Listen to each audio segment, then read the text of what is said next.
Students, we will discuss the spectroscopy of organic compound. The word spectroscopy is derived from spectro and the word scopy. Spectro का जो word है इसका मतलब है light, ठीक है, और स्कोपी का मतलब है टू सी, कि हम अगर किसी भी कंपाउंड पे कोई लाइट डालते हैं और फिर हम देखें कि उसका क्या स्ट्रक्चर है या उसमें क्या चेंज आती है, तो इस चीज की स्टडी को हम कहेंगे स्पेक्ट्रोस्कोपी।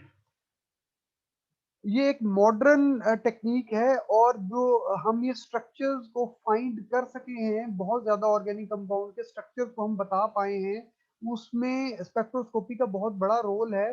क्योंकि हम अपनी नेकेड आई से तो कंपाउंड को देख नहीं सकते, क्यों, और उन एटम्स को हम नहीं देख सकते, लेकिन ये जो स्पेक्ट्रोस्कोपिक टेक्निक्स हैं, इनके जरिए हम कंपाउंड का स्ट्रक्चर डिराइव कर सकते हैं। अब स्पेक्ट्रोस्कोपी की बहुत ज्यादा जो है वो टाइप्स हैं, जैसे कि आई आर स्पेक्ट्रोस्कोपी है, N M R spectroscopy, UV visible spectroscopy. ये जो डिफरेंट काइंड ऑफ स्पेक्ट्रोस्कोपीज हैं, ये basically on the base of interaction of matter and energy है। तो स्पेक्ट्रोस्कोपी भी बेसिकली एनर्जी है, क्योंकि light in the form of energy होता है। तो वो जो एनर्जी है, जो लाइट की चूंकि डिफरेंट वेवलेंथ होती हैं, light is in the form of wave आती है, तो उसकी मुख्तलिफ किस्म की वेवलेंथ्स हैं। तो मुख्तलिफ किस्म की वेवलेंथ्स का जो इंटरेक्शन होता है वो डिफरेंट होता है इसके मैटर के साथ। मिसाल के तौर पे, अगर एक लो एनर्जी की वेव आई और वो एब्जॉर्ब हो गई, तो क्या होगा, थोड़ी सी एनर्जी है, वो जस्ट क्या करेगी, उस मॉलिक्यूल की मूवमेंट, हल्की सी मूवमेंट में फर्क डालेगी। अगर एनर्जी और ज्यादा होती उसकी, तो फिर वो क्या करती, वो उसके बॉन्ड्स को ज्यादा वाइब्रेट करवाती। ठीक है। इसी तरीके से अगर एनर्जी थोड़ी सी और ज्यादा हो, तो वो क्या करेगी, उसके इलेक्ट्रॉन्स को एक्साइट करवा देगी from the lower orbital to the higher orbital, higher energy orbital. इसी तरीके से अगर हम और ज्यादा हाई एनर्जी उस पर डालते हैं, तो वो बॉन्ड ब्रेक हो सकते हैं। तो मैंने ये डिफरेंट काइंड्स ऑफ एनर्जी का मैटर के साथ इंटरेक्शन आपको बताया। आई रिपीट कि अगर थोड़ी सी एनर्जी है, यानी कि बहुत चले, इससे पहले मैं आपको एक चीज ये भी बताता चलूं कि बेटा, जो एनर्जी है, आपने क्वांटम थ्योरी पढ़ी होगी। तो क्वांटम थ्योरी क्या कहती है कि जो लाइट है, जो एनर्जी है, that is in the form of packets of energy. तो ये जो पैकेट्स ऑफ एनर्जी हैं, ये फिक्स्ड हैं, जिन्हें हम क्वांटा कहते हैं। और ये एक पैकेट ऑफ एनर्जी या एब्जॉर्ब होता है या एब्जॉर्ब नहीं होता। मिसाल के तौर पे, एक बॉन्ड है, उसको अगर 800 लेट से एनर्जी चाहिए, तो अगर 800 एनर्जी वाला क्वांटा आएगा, तो वो एब्जॉर्ब हो जाएगा। ये नहीं हो सकता कि जी 900 वाला क्वांटा आया और उसमें से 800 एब्जॉर्ब हो गई और 100 उसने लेफ्ट ओवर कर दी, या 400 के दो क्वांटास आए, एनर्जी के पैकेट्स आए, और उसने उसको एब्जॉर्ब कर लिया और 800 एनर्जी लेके वो एक्साइट हो गया। ऐसे नहीं हो सकता। यानी कि अगर 800 फिक्स्ड एनर्जी का जो वेवलेंथ है या एनर्जी है, रेडिएशन है, लाइट वेव है। अच्छा बेटा, ये मैं जो वर्ड यूज कर रहा हूँ, light wave, energy, radiation, wavelength, ये सारी एक ही चीज का नाम है। क्योंकि जो है, जो वेव्स है, लाइट ट्रेवल करती है इन द फॉर्म ऑफ वेव। और एक वेव जो है, उसमें एक क्रेस्ट और एक ट्रफ के दरमियान जो डिफरेंस है, या दो क्रस्ट के दरमियान जो डिफरेंट है, that is called the wavelength. अगर वो वेव बहुत हाई एनर्जेटिक होगी, तो उसकी जो वेवलेंथ है बहुत कम होगी। और अगर वो वेव जो है लेस एनर्जी है, तो उसकी जो वेवलेंथ है वो बहुत ज्यादा बड़ी होगी, इवन इन मीटर भी होती है। तो ये जो एनर्जी है, that moves in the form of waves. और वेव जिसकी ज्यादा फ्रीक्वेंसी ज्यादा होगी, तो वेवलेंथ कम हो जाएगी। फ्रीक्वेंसी क्या होती है? Frequency is the passing of a wave through a point in unit second. कि 1 सेकंड में किसी पॉइंट से जितनी ज्यादा वेव्स गुजर जाएंगी हम उसे फ्रीक्वेंसी बोलते हैं। अब देखिए अगर उस वो वेव बहुत बड़ी है, वेव लेंथ बहुत ज्यादा है, तो उस पॉइंट से ज्यादा वेव्स नहीं गुजर सकेंगी। तो वेव लेंथ का और फ्रीक्वेंसी का आपस में इनवर्स रिलेशनशिप है, यानी कि वेवलेंथ बड़ी है तो थोड़ी वेव्स गुजरेंगी, और अगर वेवलेंथ बड़ी है तो एनर्जी कम है। इसी तरीके से अगर वेवलेंथ बहुत छोटी है तो किसी भी पॉइंट से बहुत ज्यादा वेव्स गुजर सकेंगी। तो वेवलेंथ कम होने से फ्रीक्वेंसी बहुत ज्यादा हो गई, और फ्रीक्वेंसी बहुत ज्यादा है, इट मीन्स कि उस वेव की एनर्जी बहुत ज्यादा है। तो आपने ये एनर्जी का, वेवलेंथ का और उसकी फ्रीक्वेंसी का आपस में क्या रिलेशनशिप है, ये आपकी असाइनमेंट है, आपने इसको करनी है।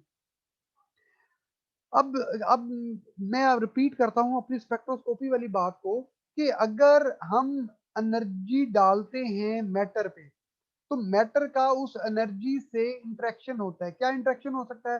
मिसाल के तौर पे कि जी जो एटम है या न्यूक्लियाई जो है वो स्पिन कर रहे थे, एनर्जी आई, उनकी स्पिन चेंज हो गई, ये थोड़ी सी एनर्जी से भी हो जाएगा।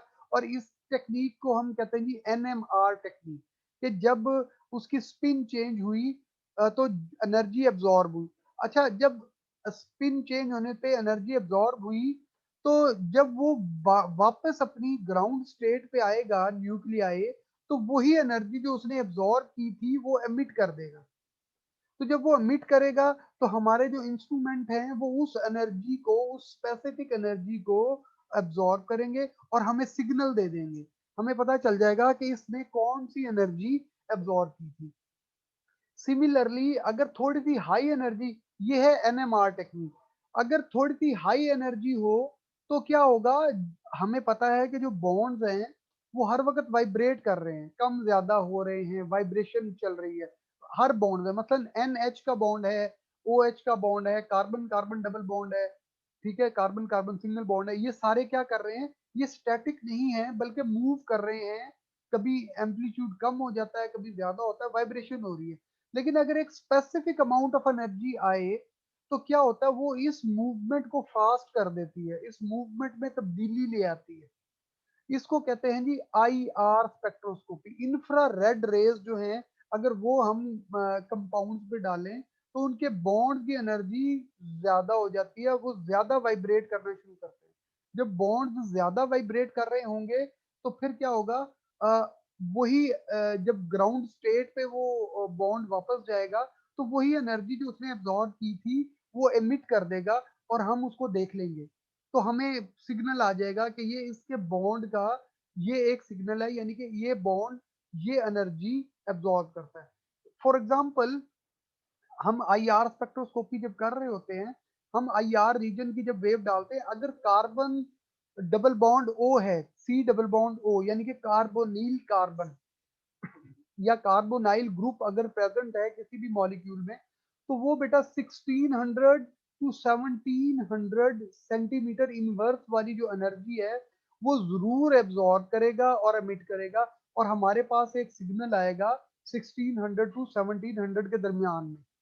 तो जब हमें हमारे पास आई आर स्पेक्ट्रा होगा और उस पे 716 टू 1700 के दरमियान में एक जो है वो पीक आ रही है। मिसाल के तौर पे ये एग्जांपल आपके सामने है कि ये वेव नंबर अगर यहाँ पे इंक्रीज हो रहा है, तो ये देखें कि ये वाली जो पीक है, ये पीक क्यों आई है? ये कार्बन डबल बॉन्ड ऑक्सीजन की पीक है। ये किस लिए है? ये इसलिए आई है कि इस कंपाउंड में कार्बोनाइल ग्रुप प्रेजेंट है। तो जैसे ही ये पीक हमें 1600 टू 1800 या 1700 के राउंड अबाउट हमें नजर आएगी, हमें मिलेगी, तो हम क्या करेंगे? हम समझ जाएंगे कि ये जो बॉन्ड है या ये जो कंपाउंड है इसके स्ट्रक्चर में कार्बोनिल ग्रुप प्रेजेंट है। इसी तरीके से जो अगर हम ज्यादा एनर्जी वाली वो डालें तो उसे हम कहेंगे यूवी, अल्ट्रा वायलेट। जी सर।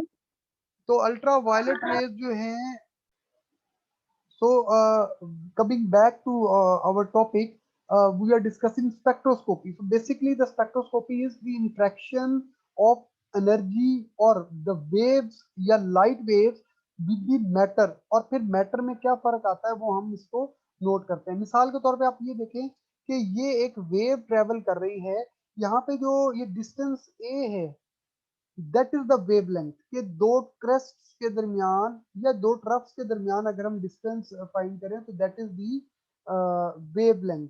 और ये जो बी है कि यहाँ से स्टार्ट होके ये पॉइंट यहाँ, that is the number of, ये एक वेव है और किसी भी पॉइंट से ये जितनी वेव्स एक सेकंड में पास हो जाएंगी इनको हम कहेंगे फ्रीक्वेंसी। तो फ्रीक्वेंसी को हम डिनोट करते हैं with the centimetre inverse. And what is the सी के जो है ये नंबर ऑफ वेव्स पर सेंटीमीटर, ये सी शो कर रहा होता है। अगर ये 1 सेंटीमीटर है यहाँ से लेके यहाँ तक, तो 1 सेंटीमीटर में कितनी वेव्स प्रेजेंट है, that is called the wave number. And quantum theory जो है, मैंने जैसे आपको बताया कि आपने क्वांटम थ्योरी को जरा रीड करना है, उसमें ये क्लियर है कि जी क्वांटाइज्ड है कि जी जो लाइट है that is in the form of wave. तो उसके डिस्क्रीट क्वांटा होते हैं, पैकेट्स ऑफ एनर्जी होती है जो कि किसी भी वेव की वेव लेंथ पे, उसकी फ्रीक्वेंसी पे वो करते हैं। अब देखिए बेटा, मैंने आपको यही पे ये बताया कि अगर ए ज्यादा है बहुत ज्यादा, तो ज्यादा अगर ये ए बढ़ जाए तो नंबर ऑफ जो बी है कि टोटल वेव्स कितनी पास होंगी वो कम हो जाएगी। तो अगर ये ए बहुत थोड़ा होगा तो किसी भी पॉइंट से बहुत ज्यादा वेव्स गुजर सकेंगी, तो हम कहेंगे फ्रीक्वेंसी बहुत ज्यादा हो गई है। ठीक है, और जब वेव लेंथ या ए कम होगा तो फिर हम कहेंगे कि इसके अंदर 1 सेंटीमीटर में बहुत ज्यादा वेव्स आ सकेंगी, तो हम कहेंगे कि इसके जो वेव नंबर ऑफ वेव्स हैं पर सेंटीमीटर वो भी बहुत ज्यादा है। ठीक है, तो जो एनर्जी होती है किसी भी वेव की दैट इज एच न्यू और एच सी बाय लेमडा। अब यहाँ पे H is the Planck's constant, C is the speed of light और lambda is actually basically this is a, the distance between two crust और troughs. तो H और सी दोनों constant है, तो energy is directly sorry inversely proportional to the wavelength. यानी कि wavelength जितनी ज्यादा होगी एनर्जी उतनी कम होगी, यानी कि जितनी बड़ी वेव होगी उतनी एनर्जी कम होगी, उतनी जितनी फ्रीक्वेंसी कम होगी उतनी ही एनर्जी भी कम होगी। ये हमने इसको यहाँ पे डिस्कस किया। फिर देखे जी कि जो एनर्जी है, अगर आप ये देखें, लेट से हम जस्ट ये तीन चीजें अगर हम इसको यहाँ पे डिस्कस करें कि विजिबल रेंज में एक लाइट है, ठीक है, उसकी 4 × 10⁻⁻⁵ उसकी जो है वेवलेंथ होगी। इसी तरीके से एक अल्ट्रा वायलेट रेज होती है कि जी वो 1 से लेके 4 तक × 10⁻⁵ तक, यानी कि इनकी फ्रीक्वेंसी जो है वो कम है, इसकी फ्रीक्वेंसी और ज्यादा है, यानी कि इसकी वेवलेंथ बड़ी है, 4 है, 4 to 7.5 है, जबकि इसकी 1 to 4 है, और इसकी 3 × 10⁻⁻² से लेके 7 × 10⁻⁵ तक, इसको जी इंफ्रा रेड वेव्स हम कह सकते हैं। सो अगर यहाँ पे कंपैरिजन किया हुआ है एनर्जी का, वेवलेंथ का और वेव नंबर का, यहाँ पे अगर आप देखें कि ये दो बॉन्ड हैं ए और बी और सी, ये जो बॉन्ड होता है that is like a spring, ये मूव कर रहा है थोड़ा थोड़ा, ऐसे भी मूव कर रहा है, these are the stretching vibration, और ये एक दूसरे की तरफ भी आ रहे हैं ए और सी, this is called the bending vibration, यानी कि हर वक्त वाइब्रेशंस हो रही हैं। और टोटल जो एनर्जी है किसी भी मॉलिक्यूल की that is equal to the electronic energy plus vibrational energy plus rotational energy. ये तीनों किस्म की एनर्जीज इनमें पाई जाती हैं, प्रेजेंट होती हैं। So according to the quantum theory, both vibration and rotation are quantized, and the kinetic energy due to these is increased by some certain definite level. तो ये जो है एक हद तक ये वाइब्रेट कर सकते हैं। तो अगर हम अच्छा यूवी में, अल्ट्रा वायलेट रेज में, हम अगर अल्ट्रा वायलेट रेज की रीजन की अगर हम एनर्जी कॉल करते हैं तो वो एनर्जी जो है अब्जॉर्ब करेगा और उसके जो इलेक्ट्रॉन्स है वो एक्साइट हो जाते हैं। यूवी विजिबल में इलेक्ट्रॉन्स एक्साइट हो जाते हैं, हम उनको मेजर कर सकते हैं, तो एक पीक आ जाती है। ठीक है। और हम उसे कहते हैं लेमडा मैक्स, दैट इज वो वाली लेमडा जो कि सबसे ज्यादा एब्जॉर्ब की गई हो, हम उसको देख लेते हैं। तो जैसे कि एथाइलीन है अगर, तो उसकी 1.65 है, जबकि ब्यूटाडाइन की 2.17, एसीटोन की 1.8 एंड 2.79। तो हम यहाँ से अगर मिसाल के तौर पे आप इथाइलीन और एसीटोन के दरमियान डिफरेंशिएट करना चाहते हैं, तो आप यूवी में उसको रखें, उनका लैम्डा मैक्स डिफरेंट आएगा। तो लैम्डा मैक्स डिफरेंट आने की वजह से हमें उनके स्ट्रक्चर का अंदाजा हो जाएगा कि इनका क्या स्ट्रक्चर है। सिमिलरली मैंने जैसे पहले आईआर को बताया कि जी ये स्प्रिंग्स जो हैं ये वाइब्रेट कर रहे हैं, तो अगर हम आईआर रेंज में, ठीक है, एनर्जी इन पे डालते हैं कंपाउंड पे, तो इनकी वाइब्रेशन बढ़ जाएगी। जब वाइब्रेशन बढ़ जाएगी तो वो हमें एक खास पैटर्न, वो जब एनर्जी इमिट करके ग्राउंड स्टेट पे आएंगे तो हमें एक पैटर्न मिल जाएगा। मिसाल के तौर पे मैंने एग्जांपल दी थी कि अगर लेट से एसीटोन मौजूद है, तो उसका आईआर स्पेक्ट्रम इस तरीके का होगा कि यहाँ पे C double bond O bond की पीक भी है, ठीक है, और ये सी एच की पीक है, यहाँ पे भी सी एच की दो पीक्स आएंगी, एक बेंडिंग वाइब्रेशन की वजह से और एक स्ट्रेचिंग की वजह से।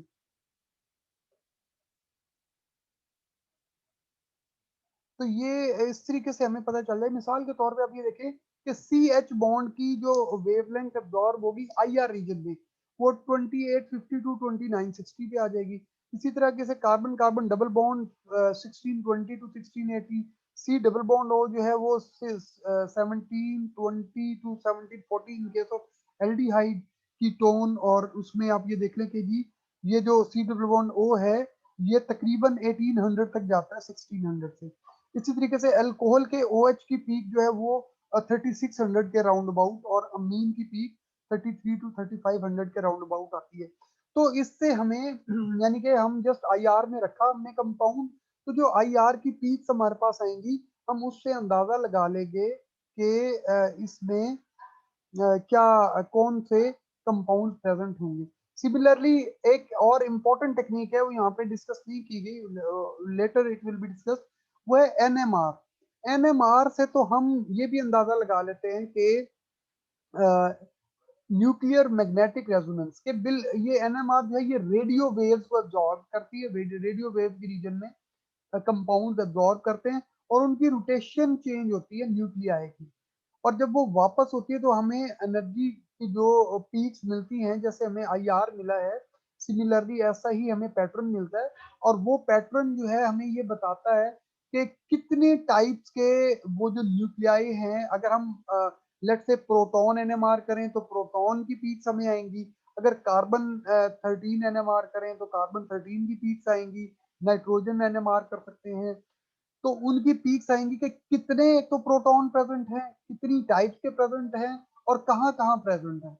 तो हम ये जो है स्पेक्ट्रोस्कोपी की तमाम टेक्निक्स को कंबाइन करते हैं, कंबाइन करके फिर हम उस ऑर्गेनिक कंपाउंड का स्ट्रक्चर डिफाइन कर लेते हैं। मिसाल के तौर पे आपके पास एक अननोन कंपाउंड है, तो क्या होगा, हम उसका आईआर भी करेंगे, आईआर करने पता चल जाएगा कि इस पे कौन कौन से फंक्शनल ग्रुप्स प्रेजेंट हैं। हम मैस स्पेक्ट्रोमेट्री कर लेंगे, हमें पता चल जाएगा कि इसका क्या मॉलिक्यूलर वेट है टोटल। फिर हम एनएमआर कर लेंगे, हमें प्रोटॉन एनएमआर और कार्बन 13 एनएमआर से पता चल जाएगा कि कितने कितने कार्बन प्रेजेंट है, कहाँ कहाँ प्रेजेंट है। और चूंकि आईआर से हमें पता चल गया है कि कौन कौन सा फंक्शनल ग्रुप प्रेजेंट है, सी डबल बॉन्ड ओ है, NH2 है या NH है जो भी है, और मैस स्पेक्ट्रोमेट्री से हमें मॉलिक्यूलर वेट फाइंड होता है। तो इन सब टेक्निक्स को कंबाइन करके एट द एंड हम ऑर्गेनिक कंपाउंड का स्ट्रक्चर फाइंड कर लेते हैं। होप कि आपको स्पेक्ट्रोस्कोपी समझ आई होगी। This is very interesting, very important and latest technique to describe the structure of organic compounds.